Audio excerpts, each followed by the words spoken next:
My name is James Williams Jr. This is Conflict Epic number 2, and this is the 5th part, so this is my anthology final. Alright, I haven't really come up with a title for these things, but by the time you're watching them, there will be a title for them on YouTube and Facebook if I post them on Facebook, which I might not. It just depends on, the concept of shit. So, as you guys know, if you've been watching, my name is James Williams Jr. I am of Cherokee, black, and white descent. I am on Cherokee of both sides. My mom has white and black in her. My dad has black in him. Alright? Don't know about the white part. I don't think there's any white on my dad's side. I know for sure that his dad was black and his mom was Cherokee Indian. That's pretty much what we can get on that. Or they got her legally down as mulatto because they used to steal identities from people.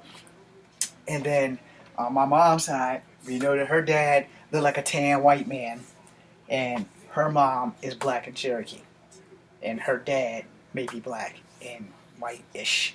I don't really know how that whole genealogy thing. Just know that I'm fucking mixed. But when I sign up for a job, I always put down black. Anyway, moving on, because that's neither here nor there. I brought that Cherokee Indian thing up because when I was younger, I had the ability to pick up any dream that I wanted to where I left off. That ability stopped between the ages of 10 and 13, maybe 14. But when I was a kid, whatever I was dreaming about, if I didn't want to leave that dream, I could go back into the exact moment I woke up and go read through the dream, Or, better yet, I could start to dream all over. Again, like I said, by the time I got between 13 and 14, that's a speculated guess. By the time I got between 13 and 14, I could no longer do this.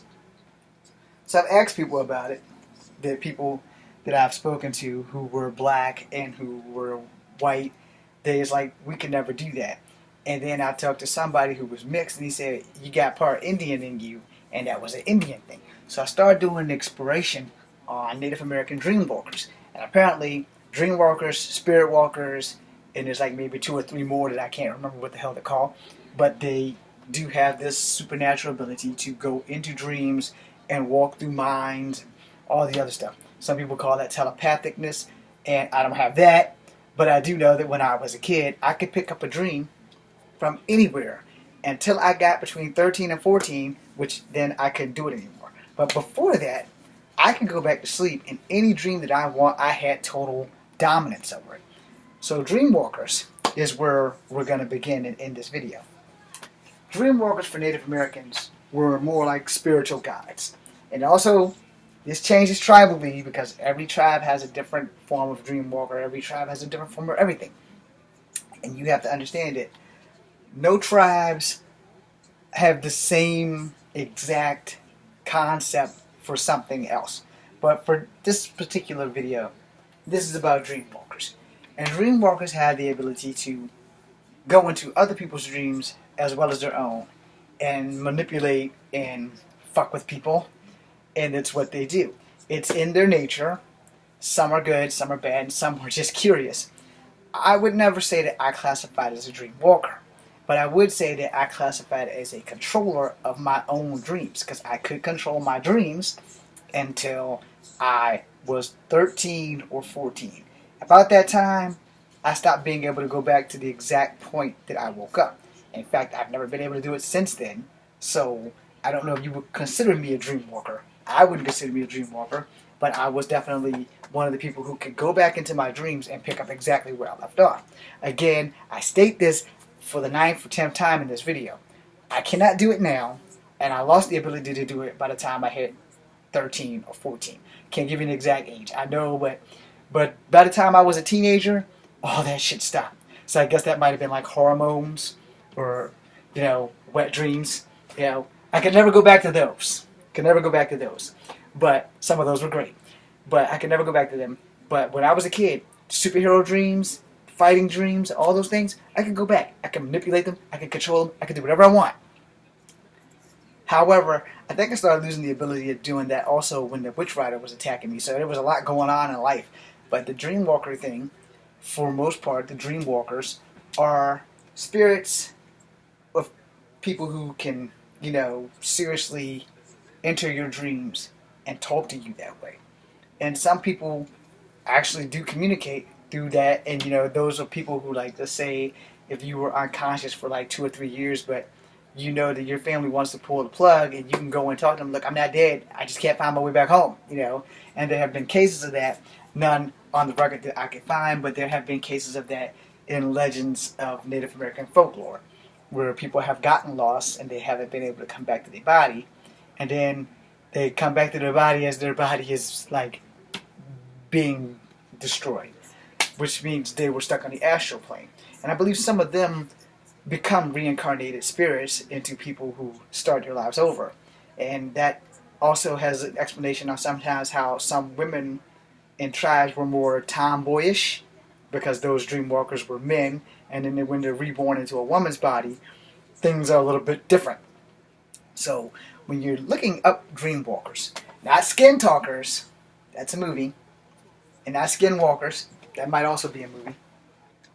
But when you're looking up dreamwalkers, you're not gonna get the exact explanation that I'm giving you because there are so many different explanations for dreamwalkers. And again, this varies from tribe to tribe.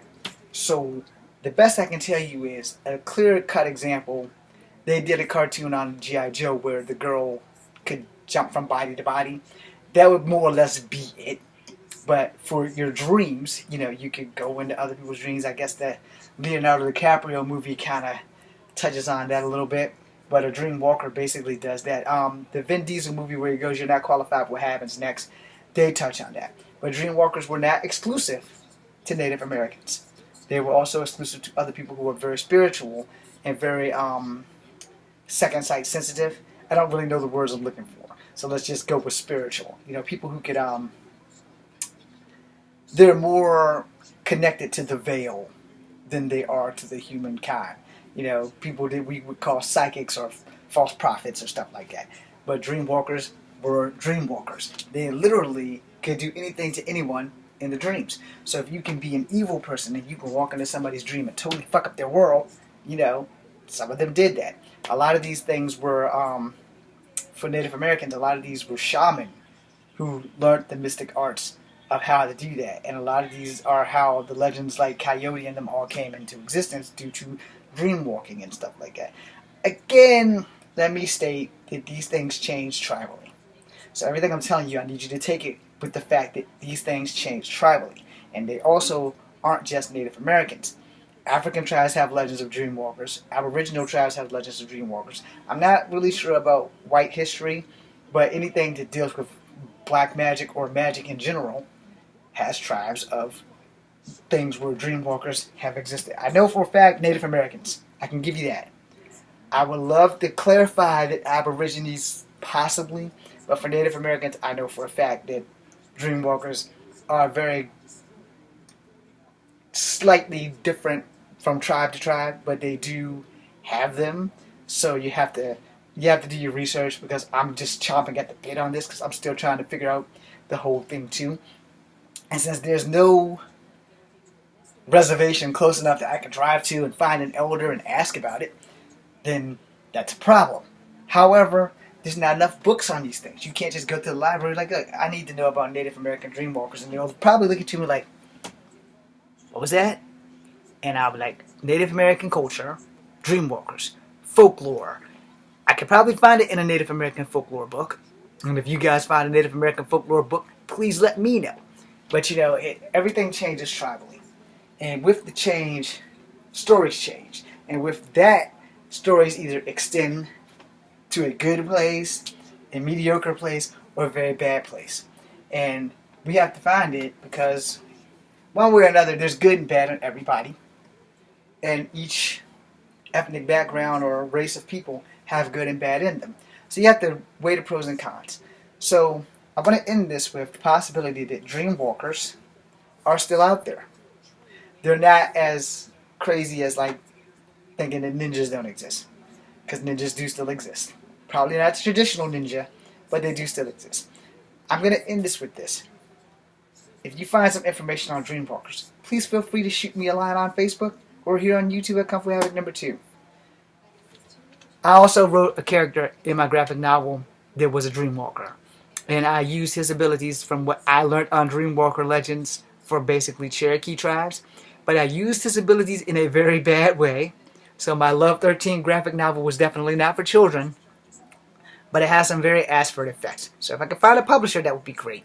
I'm James Williams Jr., this is Kung Fu Epic number 2. This will probably be posted on Facebook in case you all missed it. So I thank you very much. Be seeing you.